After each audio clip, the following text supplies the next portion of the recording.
ආයුබෝවන් මගේ යාළුවෝ හැමෝටම මං අද අරගෙන ආවේ අවුරුද්දට නැතුවම බැරි කොණ්ඩ කැවුම් රෙසිපි එකක්. ඉතින් ගොඩක් අය කියනවනේ සීනි වලින් කොණ්ඩ කැවුම් හැදුවම ඉක්මනට ගල් වෙනවා කියලා. ඉතින් ඒකට විසඳුමක් විදිහට තමයි මං මේ කොණ්ඩ කැවුම් රෙසිපිය අරගෙන ආවේ. මේකේ තියෙන විශේෂත්වය තමයි මේක සීනි වලින් හැදුවට ඕගලන්ට අවුරුද්දෙන් පස්සේ සතියක් වුණත් කල් තියාගන්න පුළුවන් පොඩ්ඩක්වත් ගල් වෙන්නේ නැහැ. අපි එහෙනම් බලමු අපිට මොනවද ඕන වෙන්නේ කියලා.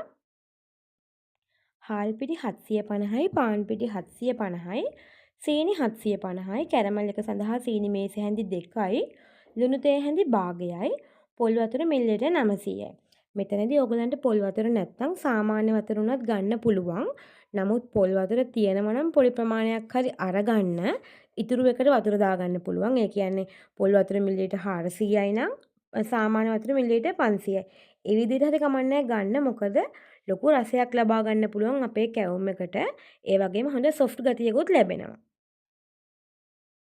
දැන් හොඳ ඉඩ තියෙන තාච්චියක් අරගන්න. කැරමල් එක සඳහා තියාගත්ත සීනි මේස් හැඳි දෙක අපි දැන් මේ විදියට විසිරවලා දාගන්න ඕනේ. දැන් මේක හොඳ කළු පාටක් වෙනකන් කැරමල් කරගන්න ඕනේ. හැන්ද පාවිච්චි කරන්න එපා. මේ වගේ පොඩ්ඩක් තාච්චිය හොල්ලන්න. මේ තියෙන්නේ මං ගත්ත පොල් වතුර මිලිලීටර් 900.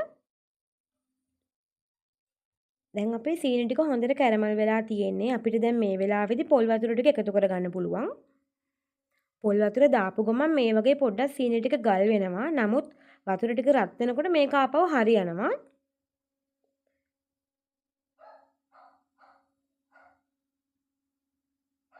දැන් මේ වෙලාවේදී ඔක්කොම කැරමල් ටික දිය වෙලා තියෙන්නේ.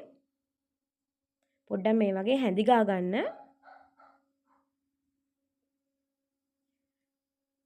දැන් අපි අපේ සීනි 750 එකතු කරගමු. දැන් හොඳට නොනවත්වා මේක හැඳි ගන්න ඕනේ. මෙතනදී ඕගොල්ලෝ සීනි ටික දිය වෙනකන් විතරක් ලිපේ තියාගත්තාම ඇති. ගොඩාක් වෙලා මේක ඝනකම් වෙනකන් පැණි එකක් වගේ වෙනකන් උණු කරන්න අවශ්‍ය නැහැ. දැන් මගේ සීනි ටික හොඳටම දිය වෙලා තියෙන්නේ. මෙහෙම උඩටනම් වක් කරනකොට මේක ඝන වෙලා නැහැ වතුර වගේ තියෙන්නේ. දැන් මම ලිප ඕෆ් කරගන්නවා. ඊට පස්සේ පැණි ටික අපි වෙන වාජනයකට දාලා ඉක්මනට නිවා ගන්න ඕනේ. තාච්චියම තිබ්බොත් එහෙම මේක නිවෙන්න හොරයිනේ. මම මේ වගේ තවත් භාජනයකට වතුර ටිකක් පුරවගෙන පැණි එක ඉක්මනින්ම නිවා ගන්නවා. මොකද මේ පැණි එක හොඳටම නිවිලා තියෙන්න ඕනේ අපි පිටි එක අනා ගන්න වෙලාවට. දැන් මේ වගේ හොඳ ඉඩ තියෙන භාජනයක් ගන්න. මම නම් තාච්චියම තමයි ගත්තේ. ඔයගොල්ලෝ බේසමක් හරි කමක් නැහැ අරගන්න. දැන් හාල් පිටි 750යි පාන් පිටි 750යි එකතු කරගන්න. ඊට පස්සේ හොඳට මේ දෙක කලවම් කරගන්න ඕනේ. අපි මේකට දැම්ම ලුණු දාන්නේ නැහැ. මොකද අපි මේක පිපෙන්න තියෙනවා. අපි ඒ නිසා පැණි ටික ටික දමා ගනිමින් මේක හොඳ බැටර් එකක් විදිහට හදාගමු. මේක අතින් හොඳට අනා ගන්න පුළුවන් නම් හොඳයි. පිටි කැටිති නැති වෙනකම්ම හොඳින් ඉස්සලා අනා ගන්න.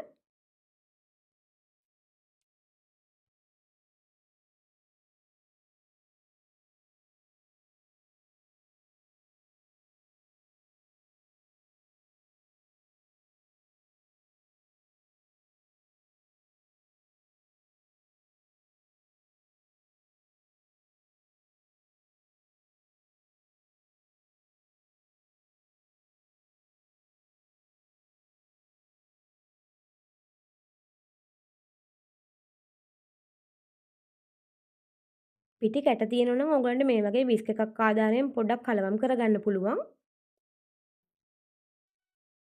මම කියපු රෙසිපි එකේදී ඔයගලන්ට මෙන්න මේ වගේ බැටර් එකක් තමයි එන්නේ.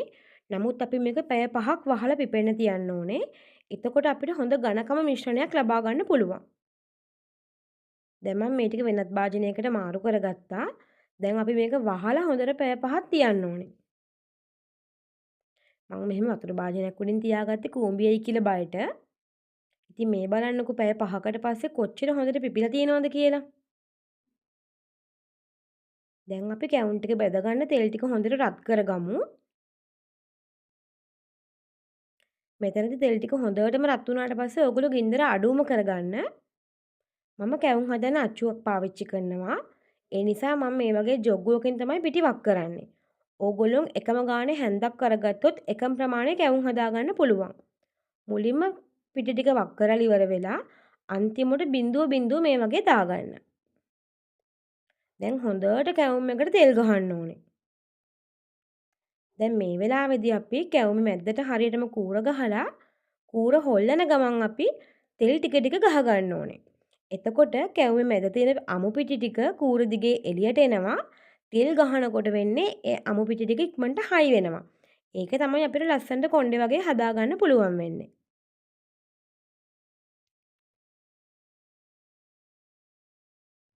කූර දිගේ එළියට එන අමු පිටි ටික තෙල් ගහ ගහ ඕගොල්ලෝ මෙන්න මේ විදිහට හයි කරගන්න ඕනේ කැවුමේ උඩට. කැවුම කරකව කරකව හතර වටේම තෙල් ගහ ගන්න.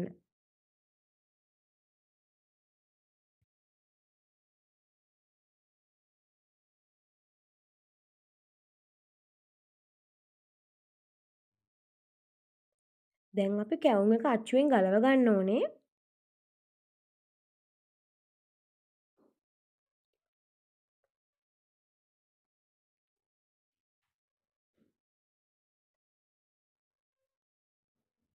මේ වගේ දෙපැත්තෙන් තද කරමින් ඕගොල්ලෝ කැවුමේ හැඩේ ලස්සනට හදා ගන්න. දැන් අපි කැවුම අනිත් පැත්තට හරවලා කොණ්ඩේ හොඳට තෙලේ බැද ගන්න ඕනේ. මෙන්න මේ වගේ හරව ගන්න.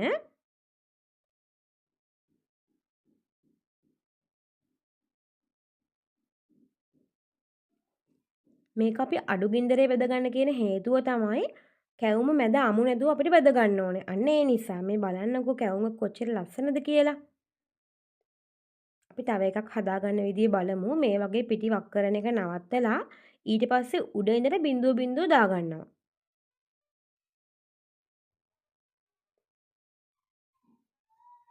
දැන් අපි හොඳට කැවුමකට තෙල් ගහන්න ඕනේ. එතකොට තමයි පිපිලා එන්නේ.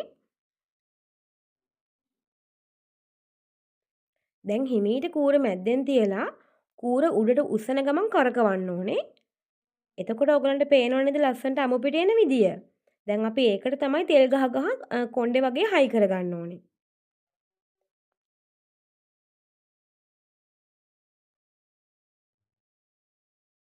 පිටි ටික උඩට ගන්න පාට ඔයගොල්ලෝ තෙල් ගහන්න ඕනේ.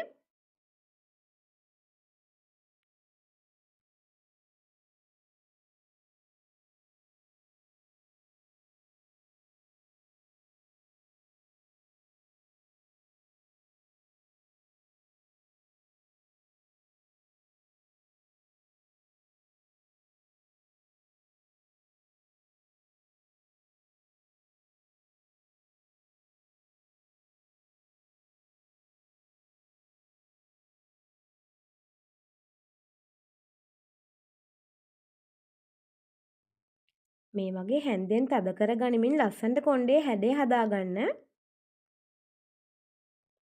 අච්චුවක් තියෙනවා නම් ඕගොල්ලන්ට ලේසියෙන්ම හදාගන්න පුළුවන්.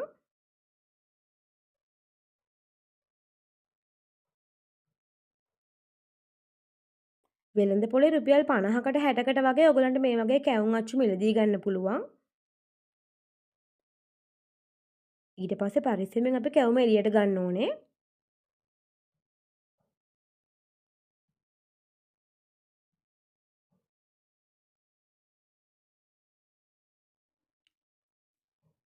ප්‍රධානම දේ තමයි ඕගොල්ලෝ අඩුම ගින්දරේ තමයි කැවුම් ටික ඔක්කොම බැද ගන්න ඕනේ.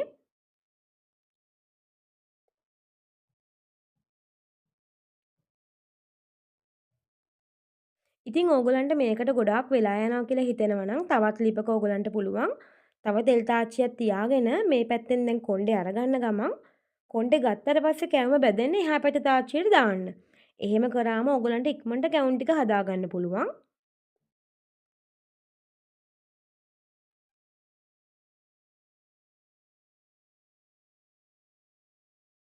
ඉතින් මේ තියෙන්නේ මං හදාගත්ත කොණ්ඩ කැවුම් ටික. මං අද පිටි කිලෝ 1/2ක් ගත්තානේ. ඒකෙන් මට මේ වගේ ලොකු කොණ්ඩ කැවුම් 60ක් හදාගන්න පුළුවන් වුණා. ඕගොල්ලෝ පොඩි ඒවා හදනවා නම් ඊට වැඩිය හදාගන්න පුළුවන්. ඉතින් අපි සීනි විතරනේ පාවිච්චි කරේ. ඒත් මේක පැණි වලින් හැදුවා වගේම සොෆ්ට් එකට තියෙනවා. ඒකට හේතුව තමයි පොල් වතුර. ඒ වගේම මේක අපි පැය 5ක් පිපෙන්න තියෙන එකෙන් ඔයගලන්ට ලේසියෙන්ම කොණ්ඩේ හදා ගන්නත් පුළුවන්. ඉතින් මගේ වීඩියෝ එක ඔයගලන්ට ප්‍රයෝජනවත් වුණා කියලා හිතෙනවා නම් මතක ඇතුව මාව subscribe කරන්න. ඒ වගේම කොණ්ඩ කැවුමක් හදාගන්න දන්නේ නැති යාළුවන්ට බලා ගන්න මේ වීඩියෝ එක share කරන්න කියලා ආදරෙන් ඉල්ලනවා. ඉතින් ඔයගොල්ලෝ හැමෝටම බොහොම ස්තුතියි. සුබ අලුත් අවුරුද්දක් වේවා.